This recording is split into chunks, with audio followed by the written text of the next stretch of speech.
সাকিব আল হাসানের বাড়ি এখন ঝা তকতকে। বাংলাদেশ দলের হয়ে আসছে মার্চেই মাঠে নামার কথা তার। জাতীয় দলের জার্সিতে ফিরবেন পাকিস্তান সিরিজ দিয়ে। ফেব্রুয়ারির শেষ দিকে বা মার্চের শুরুতে আসতে পারেন বাংলাদেশে। তার আগে সাকিবের বাড়ির সংস্কার কাজ হলো মহাসমারোহে।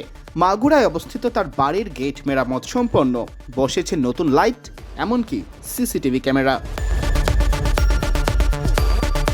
সংসদ সদস্যপদ হারানোর পর সাকিব আর দেশে ফেরেননি, বাড়িও আসেননি। তবে বিসিবি তাকে সম্প্রতি আবারও দেশে এনে জাতীয় দলের হয়ে খেলানোর সিদ্ধান্ত নিয়েছে।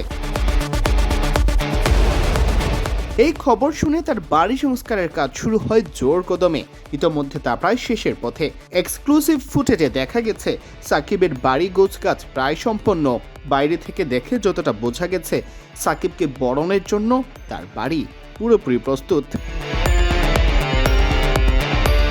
5 আগস্ট 2024-এর পর সাকিব আর দেশে আসেননি। দক্ষিণ আফ্রিকার বিপক্ষে মিরপুর টেস্ট খেলতে চেয়েও খেলতে পারেননি।